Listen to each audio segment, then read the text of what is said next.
Amigos telespectadores da Rede Vida de Televisão e do programa Páginas Difíceis da Bíblia. Espero que todos tenham transcorrido uma boa semana e aqui estamos novamente com o nosso programa costumeiro e que tem bastante assistência. É um programa de nível superior, mas acredito que a igreja deva prezar também o nível superior e não apenas níveis populares. Padre Anselmo quer? Com muita alegria, mais uma vez nós estamos aqui reunidos e aproveito esse pequeno ensejo para deixar aqui o meu abraço para tantas pessoas que aqui também na nossa cidade de São Paulo vê o nosso programa, participa e nos acompanha. Mais uma vez, gratidão ao Padre Fernando. Muito bem. Agora me diga, me dê o link de onde estávamos. No programa passado, nós trabalhamos muito, Padre, ainda uma espécie de continuidade à imagem do Sinédrio. Tudo, começou aqui, depois que paramos. E eu falei a respeito da responsabilidade ou da culpabilidade?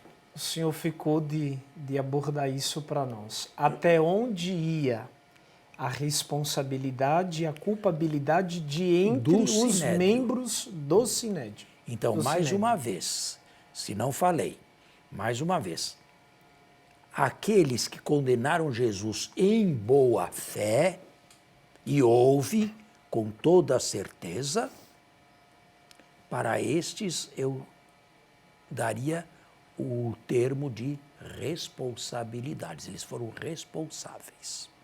Agora, para aqueles outros que fanaticamente, sem motivo algum, por pura antipatia, condenaram Jesus à morte, eu daria o título de, eu falei, culpabilidade ou... Responsabilidade. Não, de responsabilidade os primeiros. E culpabilidade. Culpabilidade os segundos.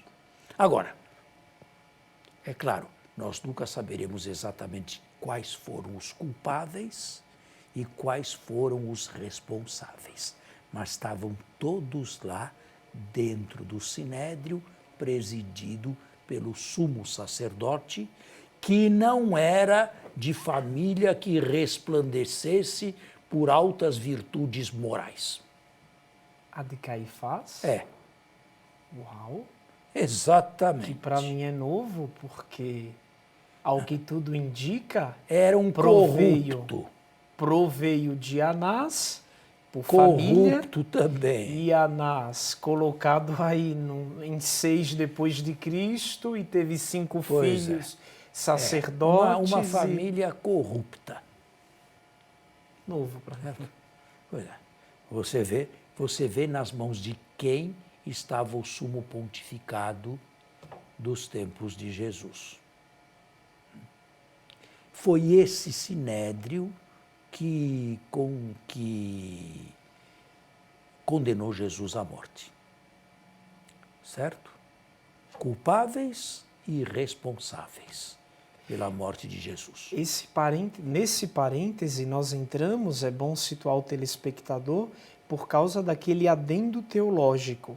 Jesus morreu por todos, e outros dizem, todos fazem parte ou carregam um certo grau de responsabilidade pela morte de Jesus. Não, todos não. Não, mas aí o senhor entrou para explicar, né? Todos não. Eu e você não somos responsáveis.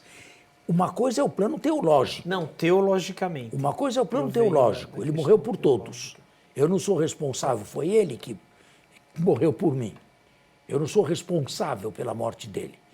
Agora, outra coisa é o plano histórico.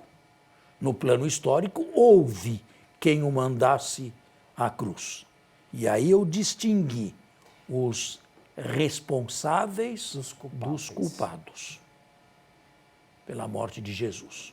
Quando Caifás, no Evangelho de João, no final do capítulo 11, diz: é melhor que um só morra pelo povo. Pois é, uma palavra cínica, uma afirmação cínica, oportunista. Só que o evangelista diz que ele não falou por si próprio. Ele profetizou sendo sumo sacerdote naquele ano fatídico.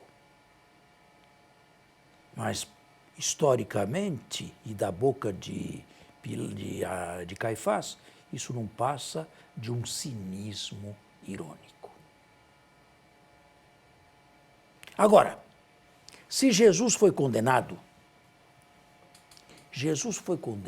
por quê? Boa pergunta. O que acharam em Jesus que o condenaram? Por que não condenaram outros judeus também? Que fizeram coisas semelhantes a Jesus. Por que Jesus foi condenado? Pelo seu ensinamento e pela arte de recolher pessoas para formar um grupo. Foi um conjunto de coisas. Primeiro, para muitos, Jesus era um arrogante.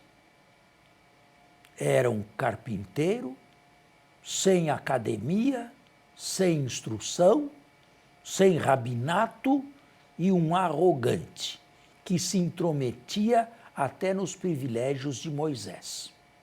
Jesus não frequentou escolas rabínicas? Nenhuma. E como lia as Escrituras? Lia porque se aprendia a ler no seu tempo, mas não que tivesse em Nazaré uma escola rabínica, Então, um povoado lá certamente, de 200 pessoas. Então, certamente, a técnica de leitura de Jesus não era tão... Não é bom era, que o telespectador não era uma entenda. técnica, era uma técnica do primeiro século. Ou seja, era uma técnica... Não sei o que você quer falar. Não, o que eu quero dizer é que não era uma técnica tão aprofundada. Não, porque claro que pela não. fé, Não era uma exegese. Jesus não era um exegeta. Jesus interpretava livremente a Escritura como partindo de si como vontade de Deus. Ouvistes o que foi dito aos antigos. Eu, porém, vos digo. Só que não baseava essa própria autoridade em ninguém, a não ser nele. Para muitos, isto aqui era o suprassumo da arrogância. E se meter nos privilégios mosaicos e até divinos. O que mais? Jesus foi condenado por bruxaria, magia negra. ao menos não está claro nos relatos. Não, certamente não. Certa vez condenaram, ele expulsa demônios por Beelzebu, o príncipe dos demônios. Ele está fazendo benefícios entre aspas, porque quem o manda é o príncipe dos demônios. Jesus provocou incidentes, à primeira vista, desnecessários em dia de sábado. Um ou outro, mas Provocou, não é? As Provocou. espigas colhidas em dia de sábado, mais? a cura de gente, etc. Né? Em dia de sábado. Provocou alguns incidentes no dia sagrado dos judeus. Jesus frequentava a companhia de gente fora da lei? Frequentemente. Comia, bebia, alegrava-se com. E o senhor já explicou por quê. Porque ele olhava a pessoa ao invés de olhar o grupo. Mas e os sinedritas, o que olhavam? Você está vendo que Jesus não era também, à primeira vista, uma pessoa totalmente pura aos olhos de todos. Ou seja, um piedoso passivo, né? Sim, que fosse mandado à cruz porque falava em parábolas, falava do reino de Deus e falava dos lírios do campo. Não foi isso que levou Jesus à cruz.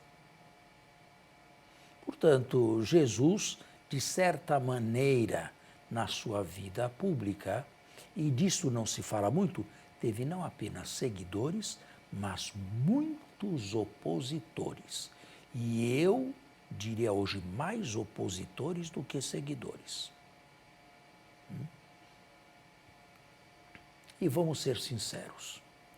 Tome o quarto evangelho, capítulo 1, O Verbo se fez carne e habitou entre nós. Se isso fosse verdade ainda hoje, se o Verbo se fizesse carne ainda hoje e viesse habitar hoje no meio de nós, quantos cristãos, por motivos religiosos, lhe virariam as costas? Inúmeros, com certeza. Por motivos religiosos.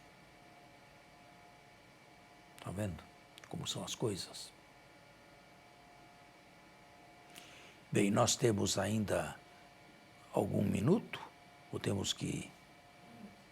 Temos 1 minuto. Está vendo?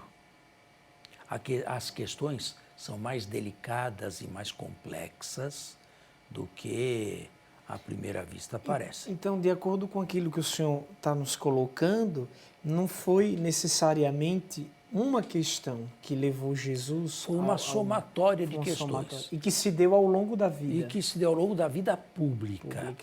E se a isso tudo acrescentarmos milagres feitos por Jesus, para muitos chamados magia negra, esse homem era um inimigo, um homem perigoso em potencial. Porque um homem capaz de fazer tudo isto é capaz de destruir a nação também. Para não falar da arrogância do ser Messias, né, padre? Só que ele não admitiu esse termo. Não proibiu, mas também não admitiu, porque sabia do equívoco que esse termo aí traduzia. Ele preferia filho de homem. Filho do homem, sim. Vamos fazer um intervalo e voltamos.